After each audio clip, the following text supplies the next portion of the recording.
An Instacart customer is miffed by deactivation from the app. Now, there's more to that story, and I'm going to talk about it on this segment of the Gig Geezer. If this is your first time checking out the Gig Geezer, or if you're a returning visitor of the Gig Geezer, hey, thanks for coming by. And if you would not mind, hit that subscribe button, give my content a thumbs up, share my content among others, and I definitely welcome your comments in the section below. From time to time, it appears as if there is some fairness that is exacted by these very gig app platforms that is a source of income and equally a source of frustration and annoyance for many of us drivers. I happen to read a Daily Dot story that appeared on my phone today, Tuesday, December 27, 2022. The article is dated Sunday, December 25th, 2022, and it describes an Instacart customer who claims she was deactivated by the app platform after giving a driver a 3-star rating. Miffed by Instacart's algorithm, she went on TikTok explaining her side of the story, and I'll emphasize her side of the story. By the way, again, if this is your first time checking out the Gig Geezer, or if you're a returning visitor of the Gig Geezer, hey, thanks for coming by. And if you would not mind, hit that subscribe button, give my content a thumbs up, share my content among others, and I definitely welcome your comments in the section below. Now, getting right to the point, this former Instacart customer says she gave the driver a 3-star rating because the driver did not communicate with her about refunding 3 of the 6 items that she requested on this order. Says the customer, there was no communication. Like, what if I wanted to replace that with? And the thing is, I had replacements in my order. I woke up this morning to an email from Instacart saying that I've had too many complaints and my account is now deactivated as a customer. That is my only complaint. That is the only complaint I've ever had. All right. Since we have only one side of the story, I'm going to make a half-ass effort at filling in some of the blanks based on having been active on Instacart for nearly 3 years now and having completed more than 1,500 orders according to the app. She says that there was no communication. Initially, I thought, from my experience on the Shipt app platform, a competing app platform, and I thought about how many times I got my ass handed to me by customers on multiple occasions. I recall, for example, on my very first order on the Shipt app, I got a 1-star rating and the customer took back the tip because the store had no Jimmy Dean sausage. Now, here's the other side to it. I made every attempt I knew possible to make contact with that customer on the app because there was no Jimmy Dean sausage and there were no substitutions for it. It was several orders down the road when speaking to a Shipt rep, not once, but twice. And in those conversations, both Shipt personnel staff had acknowledged to me that there were issues on the Shipt app in which some drivers that is, were unable to communicate with customers who expected communication with drivers when moments like that arise.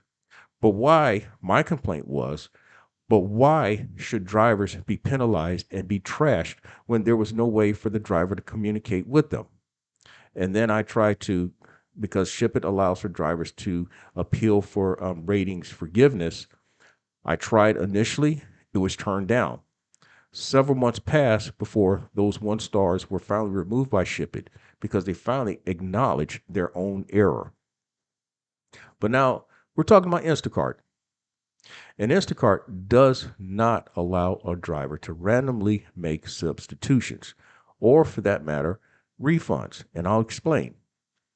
The app is designed now to communicate with some kind of text message to the customer whenever a substitution is made. In fact, it'll go as far as to say, now, a substitution, and I'm paraphrasing, needs to be made. Are you okay with the substitution, with this as a substitution, or would you like something else? To that effect, that's what the app is allowing. Now, not only that, the app will show the driver the customer's preferred replacement. Also, the app will make recommendations as to a possible substitution for that item. But the driver also has, as always, the option of making contact with the customer through the app's chat feature. And I'll go a little further into that.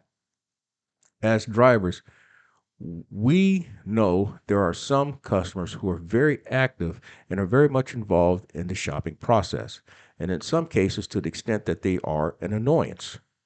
But then there are some customers whom it appears they make zero effort at communicating with us drivers.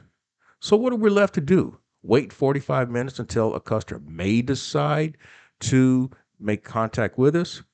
Now, here's what I've done in my personal experience whenever I've had to make substitutions. Depending on the scenario, what I will do is I'll take a picture of that section of where those items are, just so the customer can see on the shelves or in the refrigerator section or in the meat section that, hey, this is it. And the customers who actually respond will say, well, let's refund the item. I'll take this item that's in the picture, or whatever you think is best. It's one of those three items. There's one of those three options that's going to occur if the customer is active in the communication process. But then what if the customer does not respond? Well, then I'm left to make my best decision.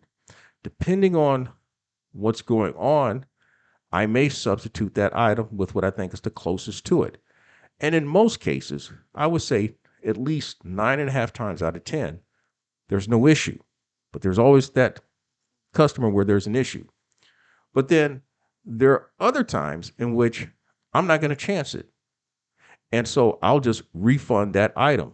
And if I happen to have any interaction with the customer upon dropping off the order, I'll explain, you saw on the app where I refunded the item because there was no suitable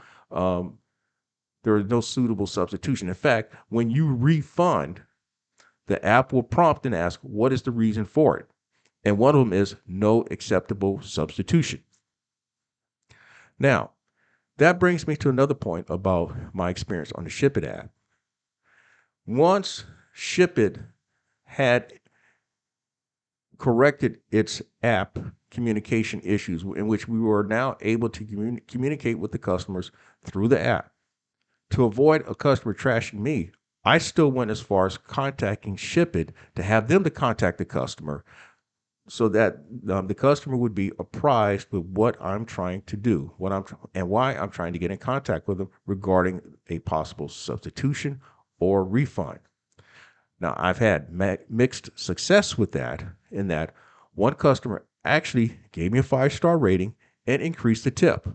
Another customer gave me a 4-star rating and gave me somewhat of a tip.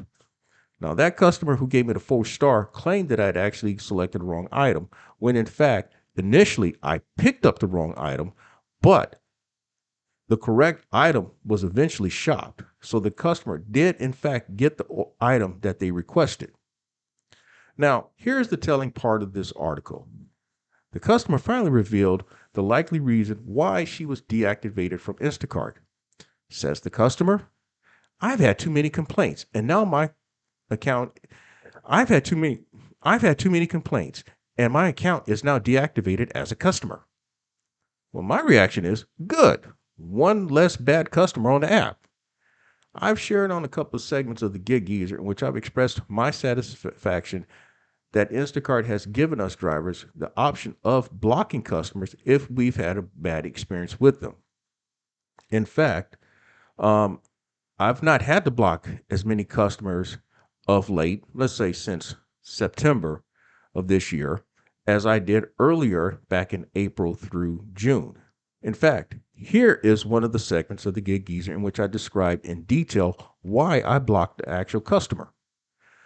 Now, the complete background to this particular customer complaint is that she put in an Instacart order, and that order was for 6 items. Says the customer, so the person picks up the order and goes and shops for it, refunds half of my order without ever asking me if I wanted a refund or anything like that, and delivers it. Now, guess what? Based on this customer's description, they have no clue as to what our side of the process actually is. Now, first of all, we simply don't pick up an order. The order appears on our app. We see an offer for the store, the number of items, the amount of items that we're likely to shop, the amount of money we're likely to make, and that's assuming if all the items are available in the store, and equally important, if the customer actually tips us for the amount that's shown. Now, I wouldn't be surprised, I would not be shocked if this one was a typical $9 order in which there was a $7 base and a $2 tip. I would not be surprised at all. The second misconception by this customer is that we simply get off by refunding half of an order. Now, I know that my primary audience here on the Gig Geezer is drivers, and so I'm preaching largely to the choir. But if you're a customer, here's an opportunity to see what our side of the story is, and maybe, just maybe, you may gain some kind of appreciation for what some of us do. Refunds are a driver's last option.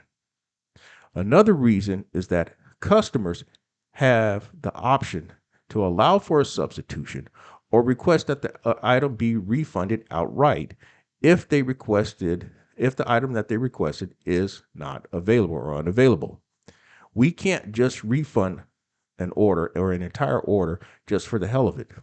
And let's say, for example, if there's just 2 items on that order and both items were unavailable, guess what? We can't just cancel the order. Now the app is going to say that you're canceling the order, but we can't go through the process of hitting cancel. We've got to get in contact with Instacart and explain what's going on. And one of the first questions they're going to ask us is, have we made contact with the customer? Now, usually it's been my extensive experience. As I said, I have been active on the app for nearly 3 years now, and I have completed over 1,500 orders according to the app. And typically in a situation like that, both items are such that the customer says, if they're not available, I want a refund.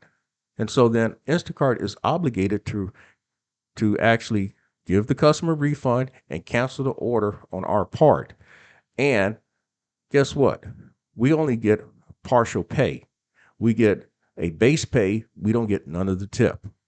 Now, in this particular scenario with this customer who was deactivated, I suspect what happened is that this driver found it a very annoying experience that the customer had made zero effort at communicating with him or her, or the customer actually did have some interaction with that driver, and so the driver blocked the customer.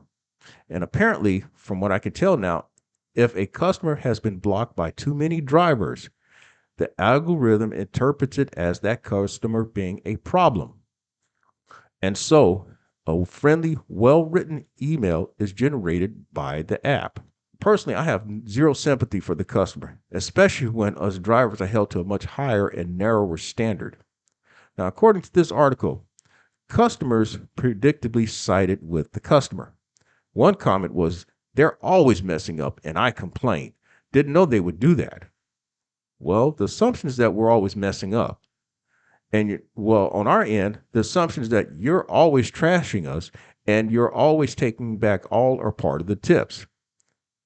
Now, obviously, these customers must think that our mission for the day is to fuck up their orders.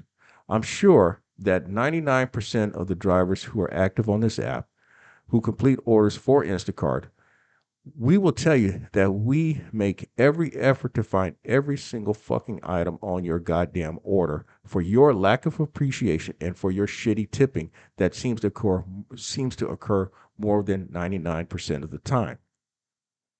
Now, I've shown here in this accompanying B-roll Instacart's community guidelines for customers. This is from their actual website.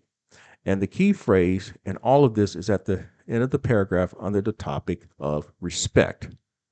Our expectation is simple. Treat others the way you want to be treated. Now, obviously, from a driver's perspective, this seems to be a one-sided proposition. And for once, some recourse was made in which a customer experienced something that is all too familiar from us drivers.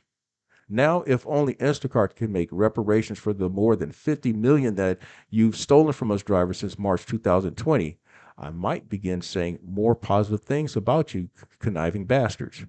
Now, for more of that, check out this segment of the Gig Geezer.